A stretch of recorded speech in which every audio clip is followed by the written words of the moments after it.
Bueno, yo creo que la especialidad es muy amplia, es terriblemente amplia. De hecho, somos cirujanos orales, maxilofaciales y de cabeza y cuello. Pero también llevamos pues, todos los cánceres que implican la cara, la boca, cánceres de lengua, ¿no? De hecho, me comentabas antes que sois muy pocos los maxilos que trabajáis en privada en Comunidad Valenciana. No, es que mi marido ronca. Bueno, es que tu marido, como tenga un SAUS, tiene un problemón.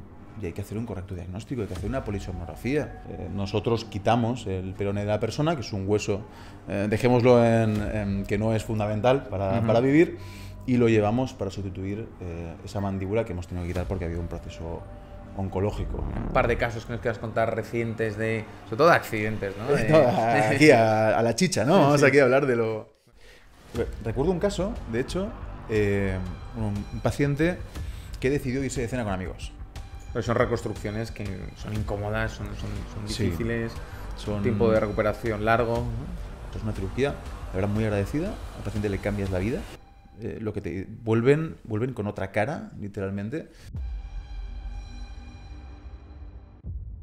Buenas tardes, aquí estamos de nuevo en Diagnóstico Cero, esta vez en el episodio 3. Vamos a hablar de la cirugía maxilofacial con un invitado estrella, con el doctor Agustín Pascual. Muy buenas tardes. Bienvenido, Agustín. Espero que te encuentres bien. La verdad es que la verdad el que espacio no defrauda, ¿eh? No. Contento de estar aquí. Hoy además ha hecho lluvia. Sí. No sabía si iba a llegar. Hacía un frío terrible. Pero bien, nada, contento. Y lo primero, muchísimas gracias por invitarme y por contar conmigo. Claro que sí. Pues yo creo que hoy vamos a tratar un tema que es muy interesante para la gran mayoría de la gente, ¿no? Al final todos sufrimos en cierto modo de la boca, principalmente pues bueno, muchos son los que acuden al dentista, otros son los que acuden a los odontólogos, implantólogos, y luego están los maxilos, ¿no? Que es como... Bueno. Aquí, claro, lo primero es hacer una pequeña diferencia, porque la gente sin querer nos conoce un poco, porque parece que partimos de la odontología, ¿no? Que es el cirujano que me quita las muelas un poco más allá. Yo creo que la especialidad es muy amplia, es terriblemente amplia. De hecho, somos cirujanos orales, maxilofaciales y de cabeza y cuello. Como tal, la definición completa es esa. Y dentro de nuestra especialidad, pues sí, claro, desde luego tocamos parte del mundo dental o de la odontología, pero también llevamos pues, todos los cánceres que implican la cara, la boca, cánceres de lengua, ¿no?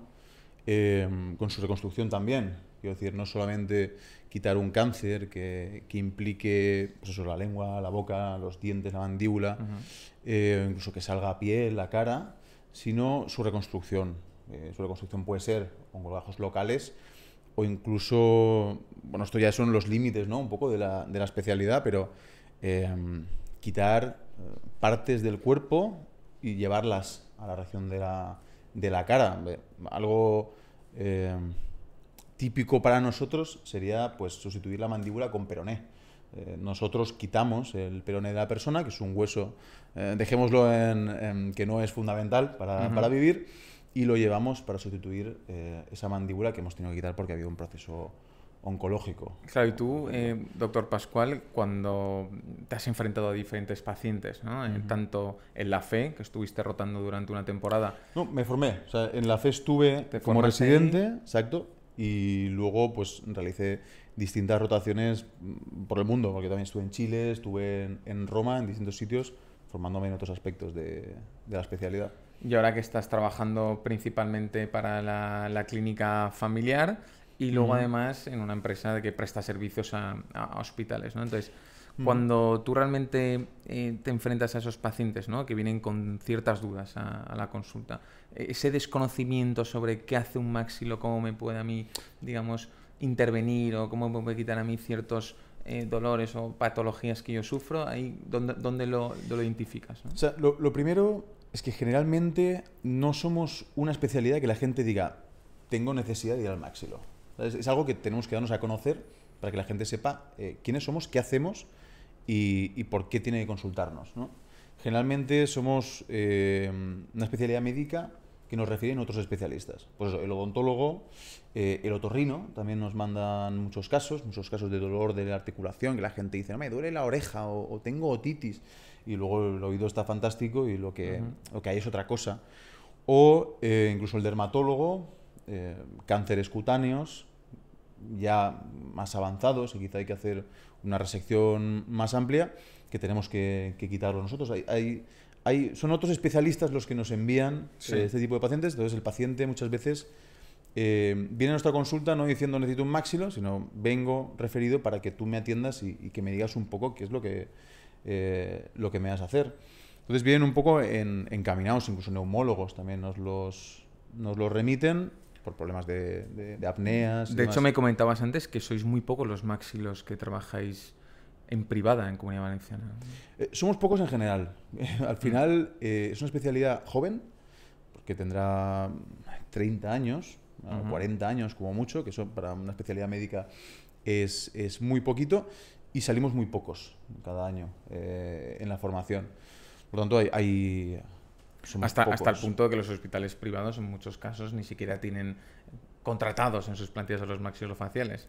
Claro, es algo tan específico que al hospital privado les sale más a cuenta que yo trabajo para Maxiloval, que es una empresa que presta servicios de maxilo a distintos hospitales privados. Porque el hospital privado no, como tal, tener un servicio propio de maxilo, quizá por desconocimiento o quizá porque a lo mejor no tienen el volumen de pacientes como para que les salga a cuenta, o quizá porque somos muy poquitos, pero no hay un servicio propio en los hospitales y pues esta empresa generó bueno, el negocio está en dar servicio a esos hospitales privados de algo tan específico como es la maxilofacial.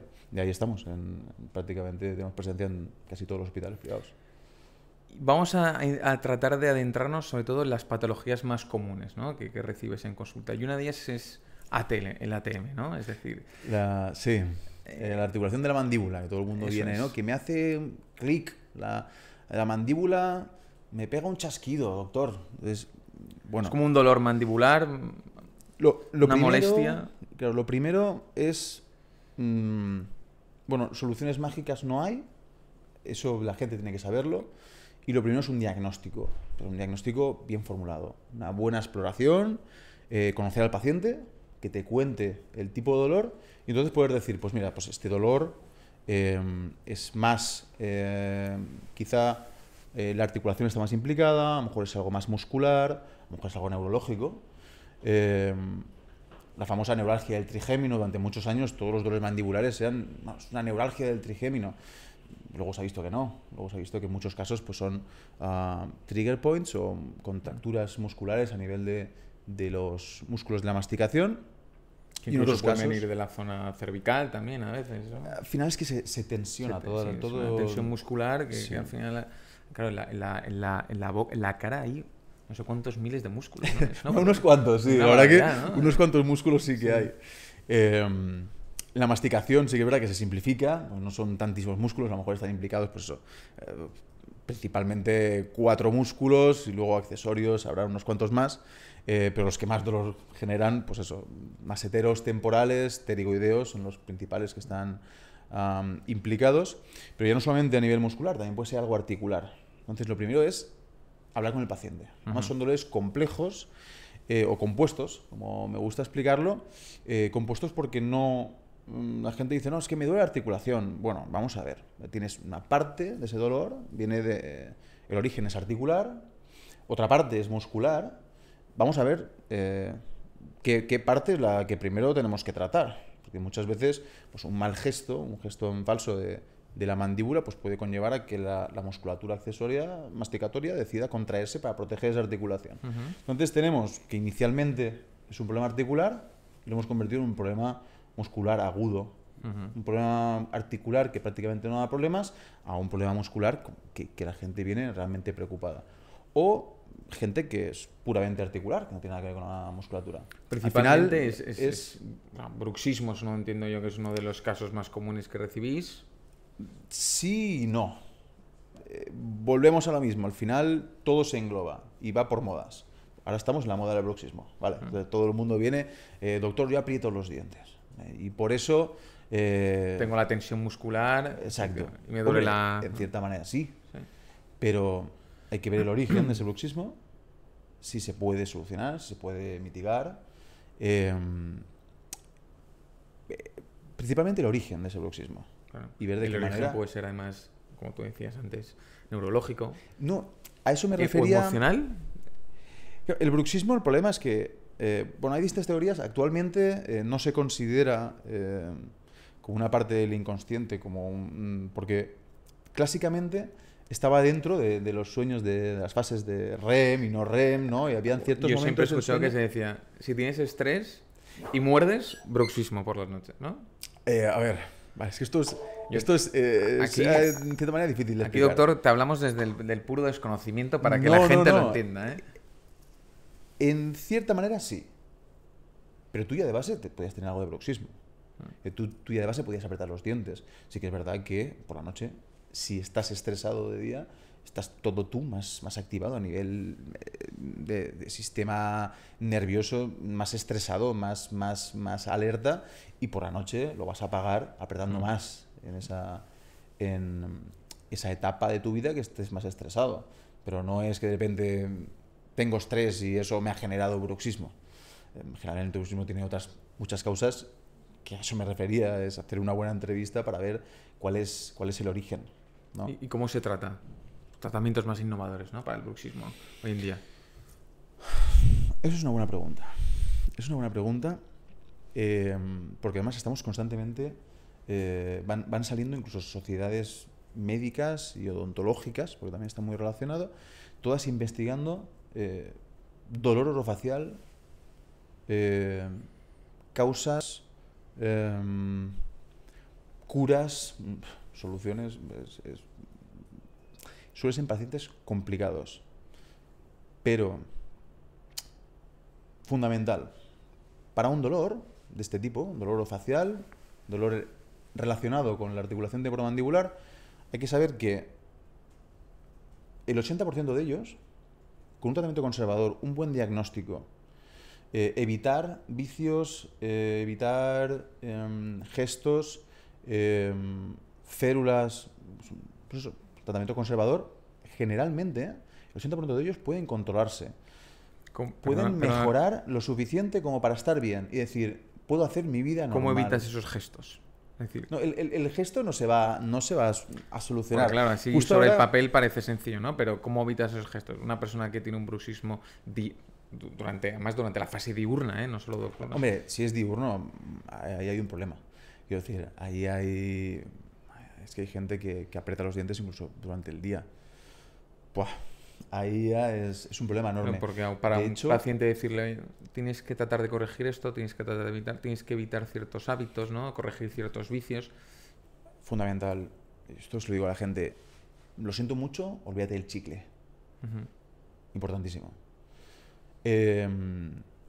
A la hora de comer, pues bueno, evitar pipas, quicos, todo lo que os resulte crujiente, repetitivo, morderse las uñas. Morderse las uñas es querer potenciar la musculatura y además hacer gestos que a la articulación no le van a venir nada bien. A la hora de comer, evitar la apertura oral máxima. Esto ya no tanto por la musculatura, sino por la articulación, porque es el punto en el que más sufrimiento va a padecer. La apertura oral máxima es el punto en el que más sufre la articulación. El bocadillo, pues en vez de comerte un bocadillo gigante, ¿no? Vamos a partirlo trocitos pequeños, poquito a poco, y hacer una dieta más agradable a la hora de masticar. Pues eso, al final es gente que no le tienen que hacer una vida normal, pero entender que el ejemplo, bueno, mi abuelo tuvo un accidente y se golpeó la rodilla.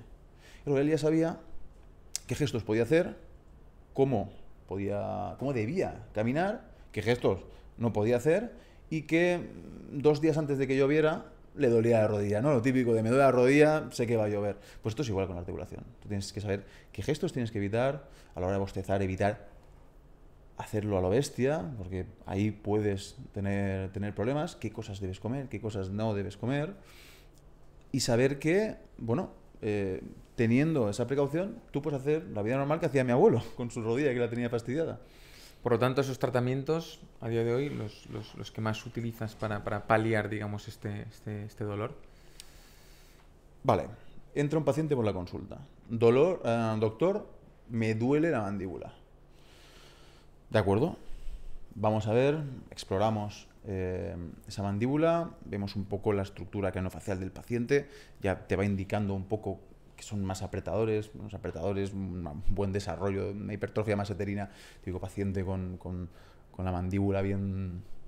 No es la mandíbula que se desarrolla, son los músculos, pero bueno, con esa carita ya te va indicando que pueden ser apretadores o pacientes que sencillamente es algo articular. Es que a esto me refiero. A mí el paciente me viene con dolor, no me dice, doctor, aprieto demasiado los dientes. Bueno, eso es lo que a ti te han dicho, pero luego tu problema, el dolor, es puramente articular.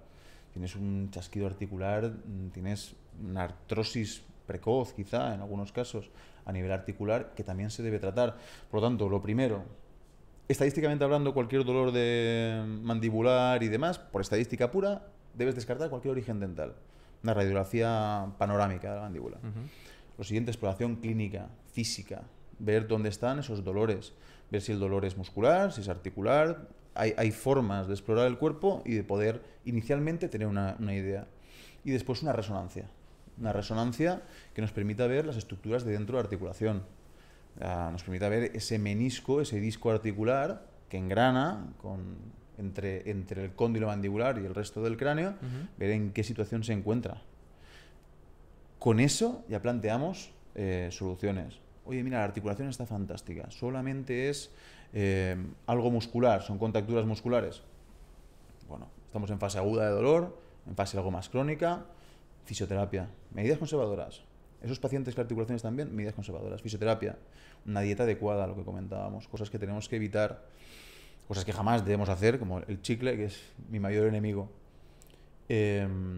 Gestos, y en esos casos sí que se puede plantear una férula de descarga. Ahora, comentándolo con un compañero el otro día, pero férula de entonces, descarga. ¿puede ser contraproducente la férula de descarga? Dependiendo de para qué caso. El otro día comentándolo con un compañero, si tú pones una férula de descarga en un paciente que inicialmente tiene apneas del sueño, la mandíbula puedes generar un movimiento de la mandíbula por el cual la vía aérea colapse un poco más fácilmente. Y entonces le empeorarías la apnea del sueño.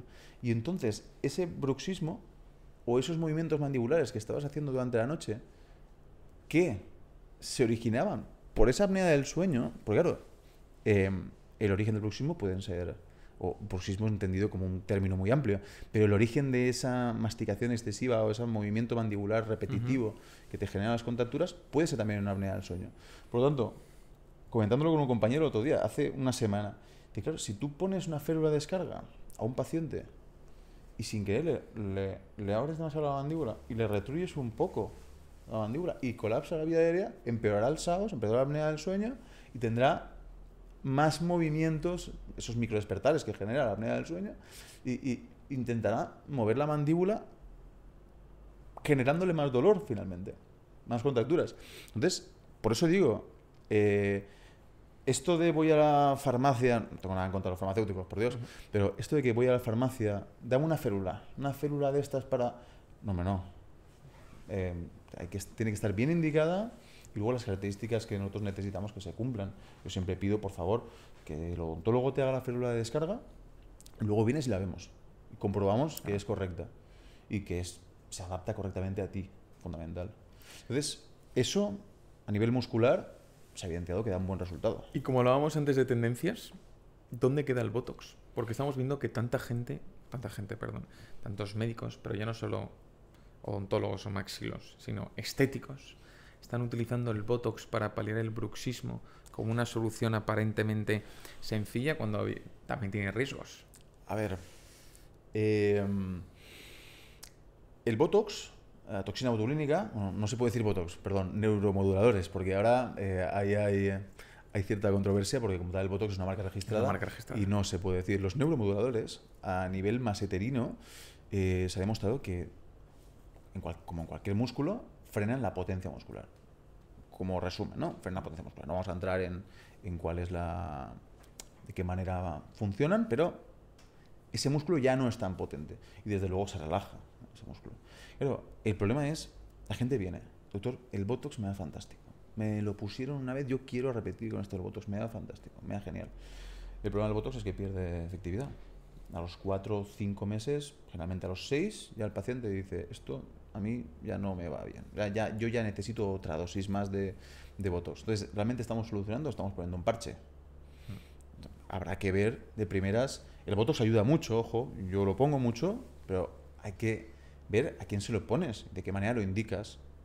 Va fantástico, va genial, pero vamos a aprovechar y ese Botox que nos ayude a perder esos dolores, a morder menos fuerte, pero a la vez vamos a intentar dar un tratamiento definitivo, ¿no? Buscando el origen de esos dolores. Una solución real. A mí el Botox va muy bien, los neuromoduladores van muy bien, pero no es la solución definitiva. Bueno, y otro de los tratamientos, otro de los puntos que tienes, digamos, de manera frecuente en las consultas es la cirugía ortognática, ¿no? Y para ello, doctor, te he traído un cráneo de plástico para que nos puedas explicar de manera más visual en lo que consiste. Sí, yo creo que quizá es más sencillo de entender así. La cirugía ortognática consiste en la corrección de la posición tanto del maxilar superior como de la mandíbula con distintos fines. Desde luego, el fin inicial o el más conocido sería el estético, ¿no? Pueden acudir a nosotros como cirujanos plásticos faciales y se pueden hacer correcciones estéticas. Aunque también la corrección de los maxilares puede estar implicada también con un fin terapéutico de apnea del sueño, del síndrome de apnea del sueño, que bueno, ahora lo explicaré mejor quizá. La idea es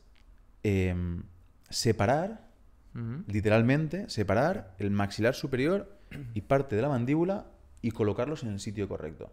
Personas, por ejemplo, muy sencillo, típica persona que a lo mejor tiene la mandíbula muy por afuera, pues una mandíbula clase 3 que llamamos, una mandíbula clase 2, que es esta persona que tiene la mandíbula muy hacia adentro. Pues al final, corrigiendo la posición del maxilar superior y de la mandíbula, los podemos llevar a su sitio correcto. Una clase 1, que es, por decirlo de una manera sencilla, donde tiene que estar el maxilar con respecto a la mandíbula, en una sola cirugía. Avanzamos o retruimos el complejo maxilomandibular, que llamamos, y lo ponemos todo en el sitio. Las correcciones suelen ser desde un punto de vista de salud general, aunque también la consecuencia sea estético, ¿no? Claro, aquí inicialmente empezaron por estética, pero claro, se va viendo que personas con apnea del sueño, la apnea del sueño al final es que no puedes respirar durante la noche, ¿no? Que la vía aérea colapsa por la noche, hay un momento en el que te falta oxígeno, te tienes que despertar, haces un micro despertar, contraes toda la musculatura, pegas un ronquido potente y vuelves a respirar. Que le ocurre a muchísima gente. Esto es algo que lo vemos en el día a día. Claro, lo que se ha visto es que corrigiendo la posición del maxilar de la mandíbula, algunos de estos casos, que son pacientes que pueden ser perfectamente jóvenes, pacientes con 45 o 50 años, que están condenados a llevar el CPAP, ¿no? La maquinita esta que insufla aire, pues de esta manera amplías la vía aérea a lo bestia y ese paciente se soluciona. De verdad, no estamos hablando de volvemos a lo mismo, ¿no? Individualizar el diagnóstico, individualizar plan de tratamiento, no todo para todos los pacientes, pero la realidad es que un 90 y tantos % de los pacientes que se someten a este tipo de cirugías mejoran muchísimo las apneas. ¿Y son operaciones de riesgo? Porque realmente, vamos a ver, realmente una operación maxilofacial de ese calibre, claro, entiendo que al paciente también le dé mucho respeto, ¿no? Cuando toca toda la parte maxilo facial, ¿no? Sí, es cierto que la parte de mandíbula, algo tan necesario para el humano, ¿no? La realidad es que da más miedo de lo que luego realmente es. Son cirugías de, pues bueno, generalmente unas 3-4 horitas. Bueno, una mañana. 3-4 horitas. Bueno, te puedes ir a 2 si vas muy rápido, te puedes ir a 4 si quieres ir con anestesia general, evidentemente. Anestesia general, por supuestísimo, y luego un par de días de ingreso, generalmente. no son tan no es realmente dolorosa. No es una cirugía que los pacientes se quejen de que sea dolorosa. Es una cirugía, la verdad, muy agradecida. Al paciente le cambias la vida. Lo que te vuelven con otra cara, literalmente. Eh, Cuando yo veo sonreír un paciente entrando por la puerta, a mí ya me paga, ¿no? Pero es ese paciente agradecido de esto ha merecido la pena. Y, hombre, desde luego, inicialmente da un poquito de respeto, pero son cirugías que ya llevamos muchos años con ellas, la técnica está depurada. ¿Estás un poco hinchado al principio? Por supuestísimo, pues como cualquier cirugía, hay cierta inflamación posquirúrgica, hay ciertas molestias posquirúrgicas, pero para eso ya, durante la propia cirugía, pues ponemos medicación para que no se hinche el paciente tanto, y luego el posquirúrgico, con sus revisiones típicas y demás, ya vamos dando medicación para evitar ese dolor.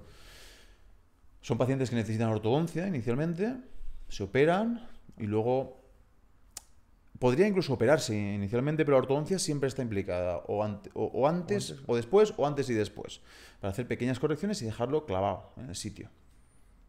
Y son pacientes que, bueno, obviamente van a tener que estar comiendo blandito una temporada, pero después ya vida plenamente normal. Es algo que... Y además os apoyáis mucho a la tecnología, ¿no? Para este tipo de cirugías, Sí, afortunadamente. la verdad que, bueno, hoy en día pues todo va avanzando a pasos agigantados. Ya desde hace unos añitos, pues muchas veces operamos con placas preformadas, que decimos, o diseñadas previamente por ordenador, que nos indican dónde tiene que quedar el maxilar, dónde tiene que quedar la mandíbula. Y así ya el grado de error es mínimo.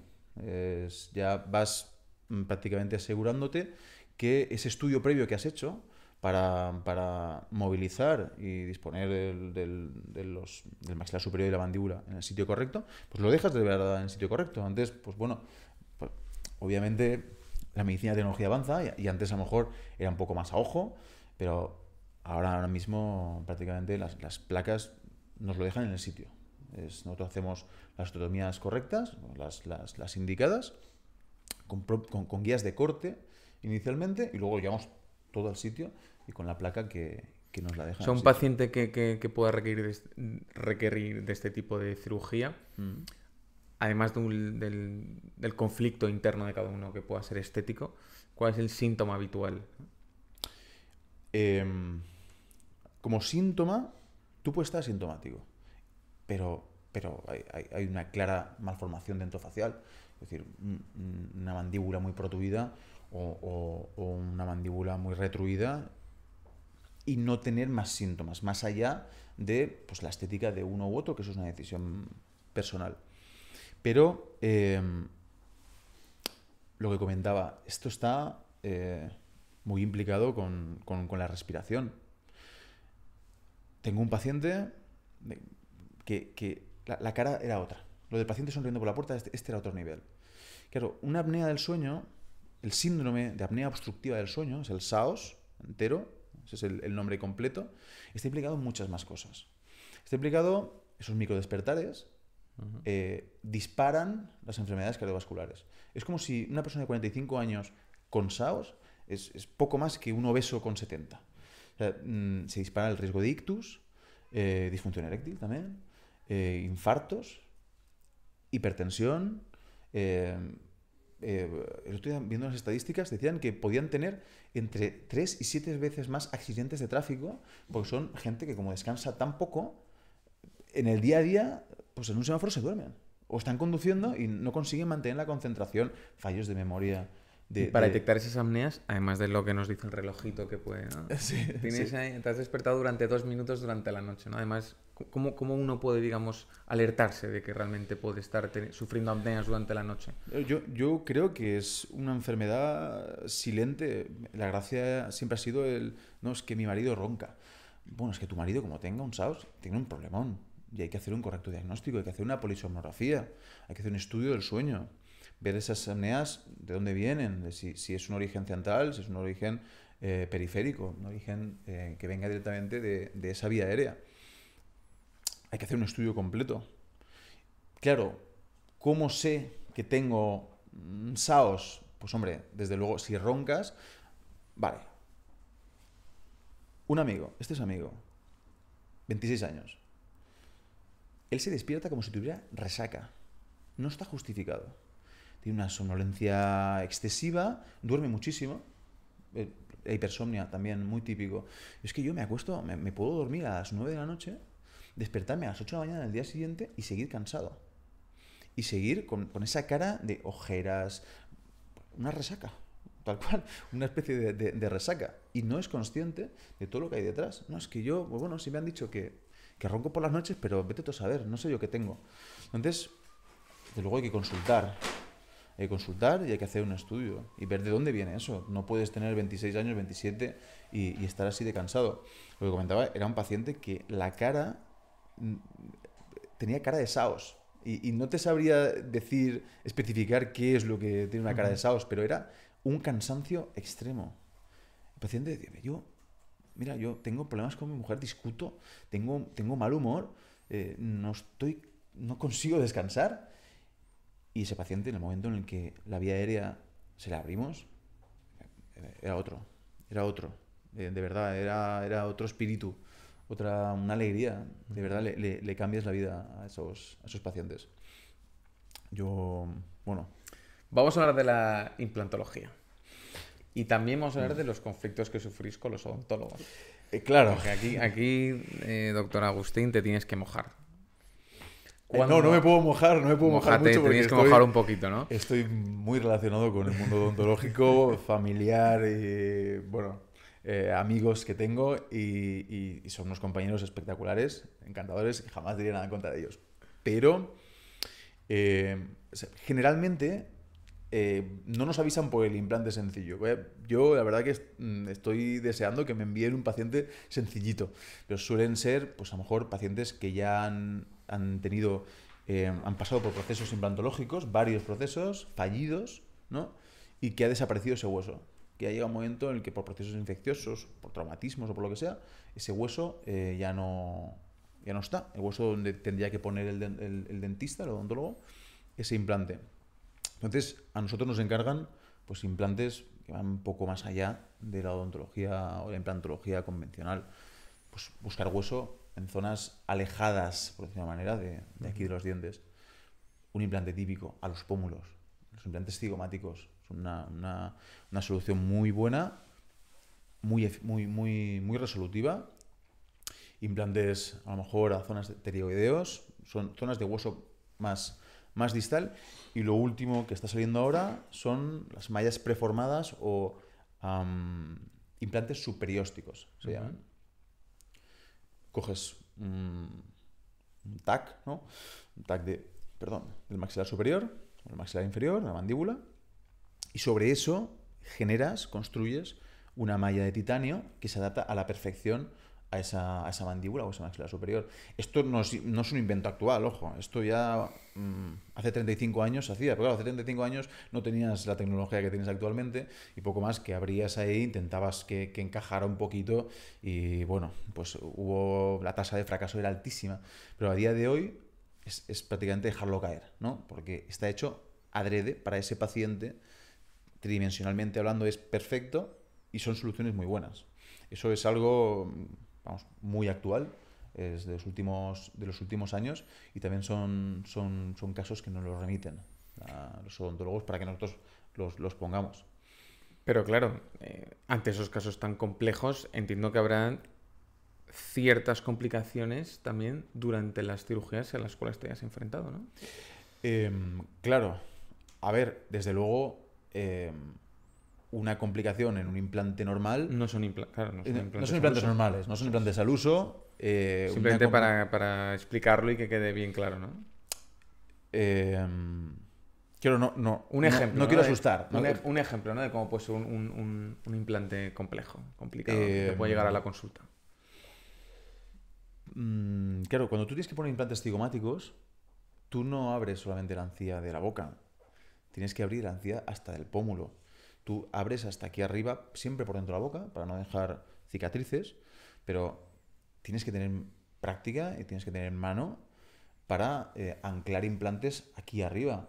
O sea, ¿tú taladras arriba? O sea, ¿taladras hasta arriba? Hasta aquí. Literalmente, bueno, vamos a aprovechar que tenemos aquí el grano. Es aquí, ¿vale? Donde estás ¿Donde vierte el pómulo? Aquí, tienes que, claro, son implantes de 50, 60 milímetros, son implantes muy largos, no los de 10 que se pueden poner como un implante sencillo. Aquí, 2 implantes larguísimos, pero claro, aquí ya hay estructuras nobles con las que tienes que tener mucho cuidado. Está el ojo. Y aquí el problema es que, hombre, desde luego no ocurre. Si tienes práctica y lo haces, pues no te tiene por qué ocurrir, ¿no? Pero te puedes ir al ojo. Es decir, buscar hueso en sitios más alejados también son sitios más peligrosos. ¿Y rellenar esa zona con hueso? ¿No es una opción? Depende. Hay veces que se puede poner algo de hueso a nivel ya más hacia la boca. Desde luego, esto es muy interesante porque en un congreso nacional hablaban de implantología, ¿no? Y tenías soluciones implantológicas como los referentes de las diferentes soluciones implantológicas. Estaba aquel que siempre regeneraba con hueso, es una opción muy válida. Aquel que defendía los implantes ultracortos, de 4 milímetros, cuando, no sé, 4 milímetros es un poco más que una chincheta, que son aquel que defendía los implantes cigomáticos y estaban ahí debatiéndose en cuál es la mejor opción para tratar esas atrofias maxilares o esos maxilares que no hay hueso. Entonces salta un cuarto y dice, hombre, pues todo depende, ¿no? Si fuera mi hija, yo regeneraría. Estamos hablando de una paciente con 20-25 años que necesita tener hueso e implantes para el resto de su vida. Pues primero vamos a generar hueso y sobre eso ponemos implantes normales. Ahora, si fuera mi mujer con 55-60 años, buscaría una solución más inmediata y una solución implantológica quizá algo más agresiva, pero como resultados serían los implantes cigomáticos. Y si fuera mi madre con 85-90 años, una paciente a la que tampoco voy a someterla a una cirugía tan grande, pues a lo mejor le pongo los ultracortos.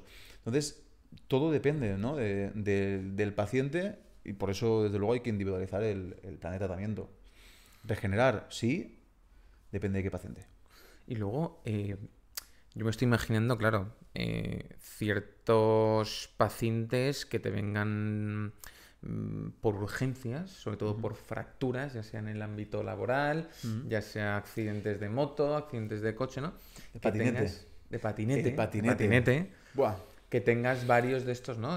Sobre todo, alguno que nos quieras contar o un par de casos que nos quieras contar recientes sobre todo de accidentes, ¿no? Aquí a la chicha, ¿no? Vamos aquí a hablar de lo... Bueno, claro, ver una boca totalmente desfigurada, ¿no? Y dices, me encuentro ante esto y ¿cómo lo arreglo, no?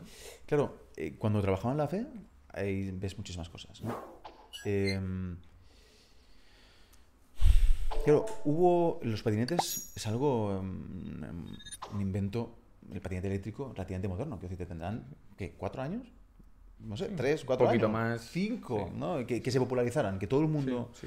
Claro, llegó un momento en el que el patinete, la gente, pues tú tienes un vehículo que pasas de 0 a 40 por hora en nada y además con un centro de gravedad altísimo, por lo tanto coges una piedrecita pequeñita con esas ruedas chiquititas y sales volando y dando vueltas de campana. Y además generalmente la gente tiene la mala costumbre de no protegerse. O sea, tú vas en una moto y te da miedo y vas con casco integral, codera, rodilleras y todo y de repente coges un patinete y aquí no pasa absolutamente nada. Entonces, fue una verdadera pandemia, era un goteo constante, todas las semanas, varias fracturas mandibulares, las que quieras, malares, las que quieras, el suelo de la órbita, la cuenca del ojo, ¿no? Mal dicha, una barbaridad de casos.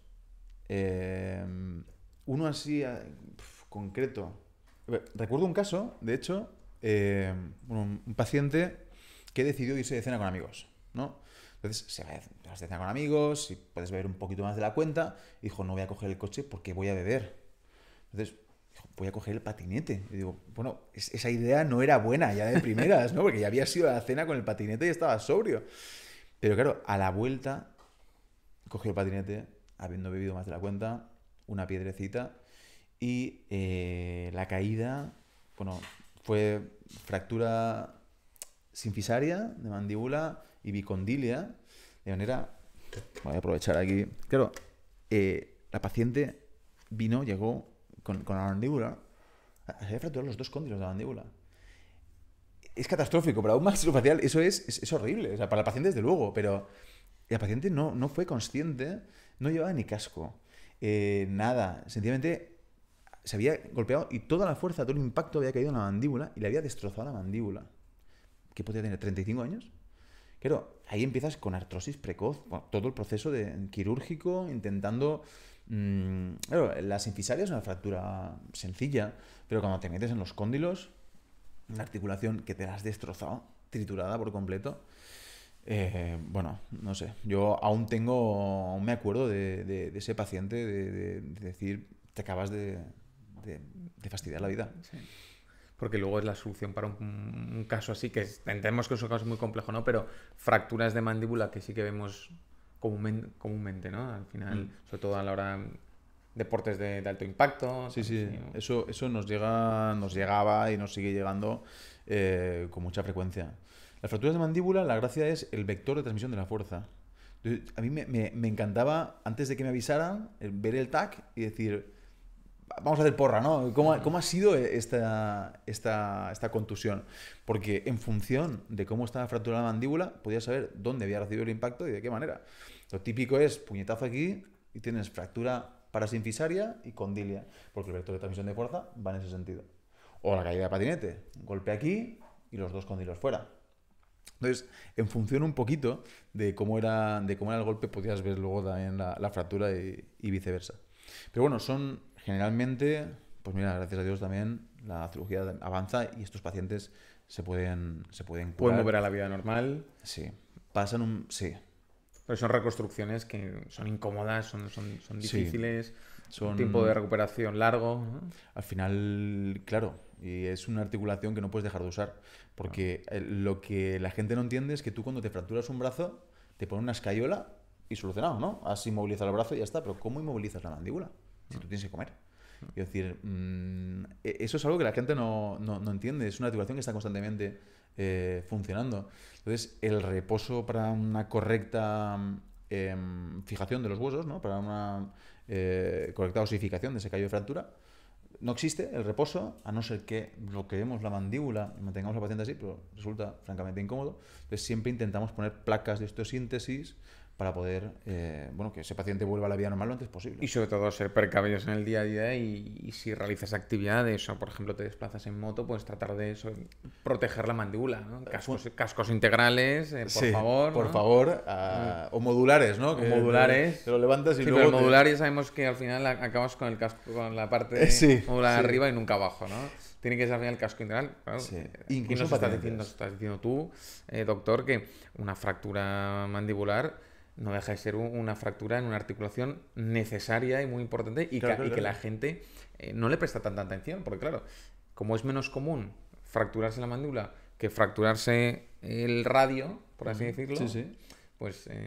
¿no? Y que la gente, claro, pues va con las cayolas, se la pintan, todo es divertido, ¿no? Un recuerdo a no sé qué, pero la mandíbula no. Y el problema es que luego empiezan con dolores y empiezan con alguna complicación debido al traumatismo que es muy molesto. Hay que tener muchísimo cuidado siempre evitando pues, todo tipo de accidentes, por supuesto. Pues muy bien, estamos llegando ya al final. ¿Quieres dejar, doctor Pascual, algún mensaje para la gente a la hora de, pues gente que tenga curiosidad o que a raíz de escuchar este episodio pues le entren ciertas dudas de, oye, tengo esta molestia, podría acudir a la consulta? ¿Algún mensaje quieras dejar? Sobre todo porque a la gente a veces no le gusta ir al médico. Imagínate un maxilofacial, ¿no? Bueno, lo primero, no somos... yo me acuerdo de un paciente que entró por la puerta diciéndome usted no me va a operar, ¿eh? Y digo, bueno, lo primero es que tenemos que conocernos y tengo que saber qué es lo que usted necesita. Porque ojalá con tratamiento conservador sea suficiente. Entonces, el mensaje que quiero transmitir es que, por favor, que acudan y que pregunten. La curiosidad es perfectamente válida y creo que podemos dar una respuesta pidiendo pruebas y demás más completa y acertada. Y luego, a ver, luego aquí, desde luego, es lo que siempre te dicen, ¿no? El tabaco y el alcohol generan cánceres en todas partes y en mi región también. El paciente tipo es un paciente fumador con consumo de sustancias, ese paciente es el que nos viene con cánceres en la boca. Eso, desde luego, hay que evitarlo, que parece que es algo de cajón, pero la gente dice, pero que el tabaco también es malo para la boca. Sí, sí, claro que sí, también puedes tener cáncer en la boca, ¿no? Y el alcohol también, aunque no lo parezca. Eso por una parte, evitar chicles o vicios de mordisqueo repetitivo, no solamente por lo estético, ¿no? Que no queda muy bien, sino porque realmente la articulación y la musculatura sufre. Y luego, ante la mínima duda, pues yo creo que es más sencillo acudir a un dentista, ¿no? O al médico de cabecera, y que luego nos lo remitan. Y poder hacer un estudio, yo creo que es fundamental, y algo que la gente no tiene en cuenta. Mucha gente, cuando vienen, ya ha pasado demasiado tiempo. Ese dolor ya se ha cronificado. Ya no es solamente un dolor agudo en un momento puntual y quiero poner una solución, sino cuando pasan ya 3, 4, 6 meses, el paciente empieza con un dolor crónico que es más complejo de solucionar. Entonces, tienes un problema, es válido tener una duda, una curiosidad, un miedo de que algo me está pasando. Acudes, si no a nosotros directamente, a un dentista para que descarte toda la parte dental, nos lo remitan. O si no, pues el médico cabecera para que haga un estudio más amplio. Pero no dejar pasar las cosas. Que no sea la gente que venga, ¿no? Es que llevo tanto tiempo así que seguro que no hay solución, ¿no? Hay solución, vamos a buscarla y cuanto antes mejor. Muy bien, pues sí, eso es todo. Nada, muchísimas gracias. Doctor. Por favor, gracias a vosotros por invitarme. Muy bien, gracias.